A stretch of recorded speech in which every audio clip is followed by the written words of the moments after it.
Ukraine adopts fast assault tactics with small mobile units, willing to sacrifice armor for strategic gains against Russia. Blitz raids. Ukraine burns armor to seize territory from Russia.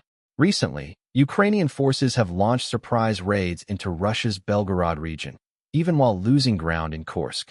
This bold move has placed Russian commanders in a dilemma, whether to continue their offensive into Ukraine's Sumy region or reinforce the border areas to repel Ukrainian attacks.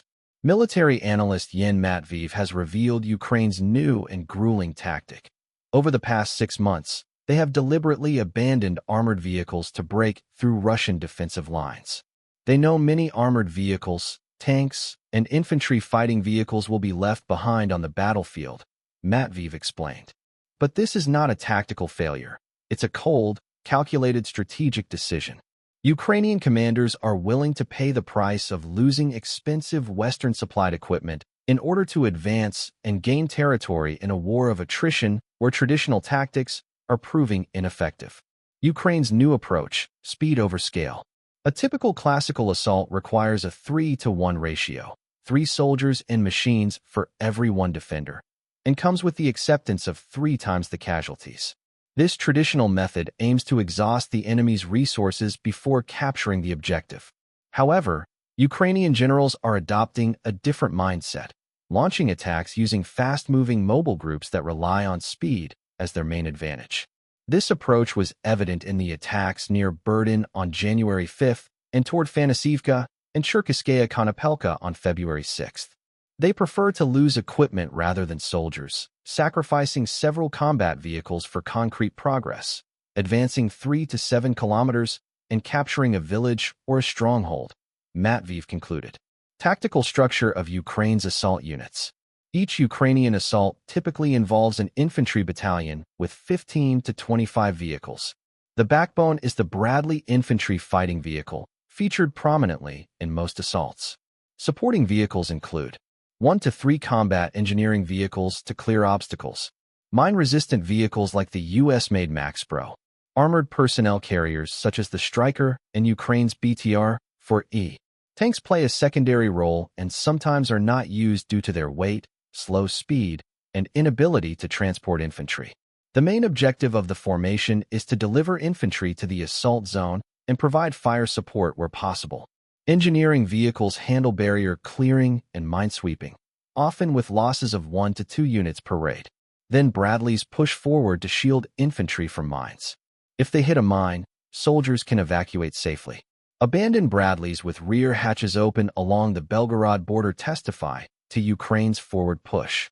Once the defensive line is breached, the unit races through open terrain, seeking clear routes to speed toward their target.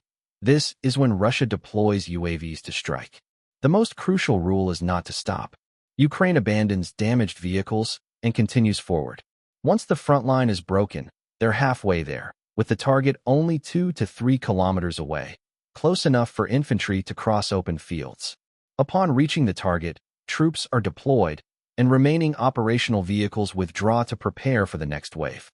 Key elements behind the tactic's success.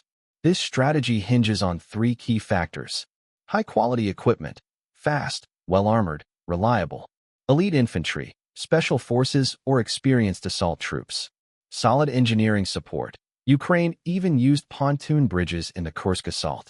These attacks are aimed at vulnerable areas such as poorly defended borders or newly occupied Russian positions where artillery has not yet been fully deployed and supply lines are fragile.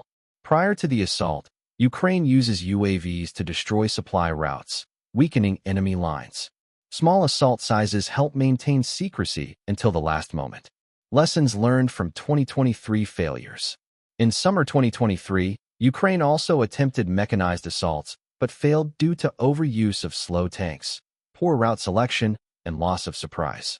This experience led Ukraine to pivot toward a doctrine emphasizing speed and surprise, effectiveness, and strategic value. Ukraine first tested this tactic during a large-scale breach of the Kursk border last year, combining multiple small group attacks before sending in main forces after the lines were broken. As Russian resources dwindle, Ukraine has returned to using these agile units. The January and February assaults on Berden and Fanasivka advanced 6 to 7 kilometers in a single morning. While Berden was not held, Fanasivka and Cherkiskaya Konopelka were captured. In Donetsk, high-speed armored assaults targeted Kotlino and Pyskane, and similar approaches were used in Ospinivka, Shevchenko, and Lysivka. In Belgorod, Ukraine abandoned heavy vehicles at the front lines, but still managed to push infantry across the border, capturing Demidovka and Popovka despite mine and UAV threats.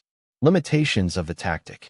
However, experts admit this tactic alone will not win the war. These operations are only suitable for limited objectives, capturing a village 5 kilometers beyond the front line, said Matveev. If the tactic is scaled up too much, logistics could collapse and provoke fierce Russian counterattacks. Nonetheless, these small mechanized groups may serve as a foundation for future large-scale breakthroughs. Currently, Ukraine uses them for targeted counterattacks, slowing Russian advances and expanding zones of control.